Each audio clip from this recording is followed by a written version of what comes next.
L'alouette et ses petits avec le maître d'un champ. Ne t'attends qu'à toi seul, c'est un commun proverbe. Voici comme Ésope le mythe en crédit.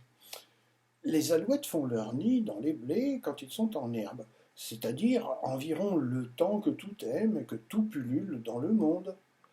Monstres marins au fond de l'onde, tigres dans les forêts, alouettes aux champs.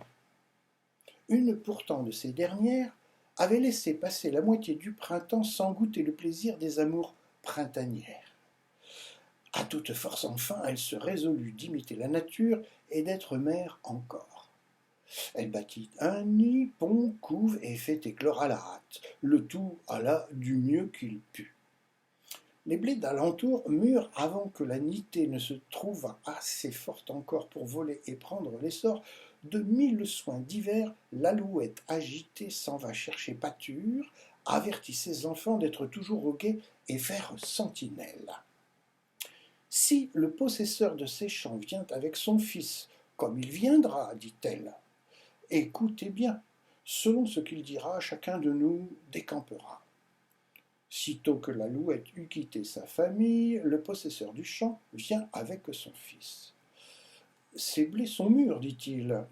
Allez chez nos amis les prier que chacun, apportant sa faucille, nous vienne aider demain dès la pointe du jour. Notre alouette de retour trouve en alarme sa couvée. L'un commence. Il a dit que l'aurore levée, l'on fit venir demain ses amis pour l'aider. Oh, s'il n'a dit que cela, repartit l'alouette, rien ne nous presse encore de changer de retraite. Mais c'est demain qu'il faut tout de bon écouter. Cependant, soyez gais, voilà de quoi manger. Eux repus, tout s'endort, les petits et la mère. L'aube du jour arrive, et d'amis, point du tout. L'alouette a l'essor, le maître s'en vient faire sa ronde ainsi qu'à l'ordinaire.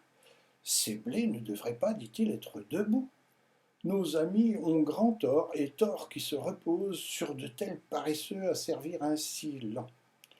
Mon fils, allez chez nos parents les prier de la même chose. L'épouvante est au nid plus forte que jamais.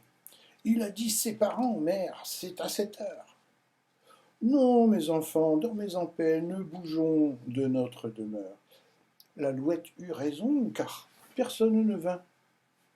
Pour la troisième fois, le maître se souvint de visiter ses blés. Notre erreur est extrême, dit-il, de nous attendre à d'autres gens que nous. Il n'est meilleur ami ni parent que soi-même. Retenez bien cela, mon fils, et savez-vous ce qu'il faut faire? Il faut qu'avec notre famille, nous prenions dès demain chacun une faucille. C'est là notre plus court, et nous achèverons notre moisson quand nous pourrons. Dès lors que ce dessein fut su de l'alouette, c'est ce coup qu'il est bon de partir, mes enfants. Et les petits, en même temps, voletant, se culbutant, délogèrent tous, sans trompette.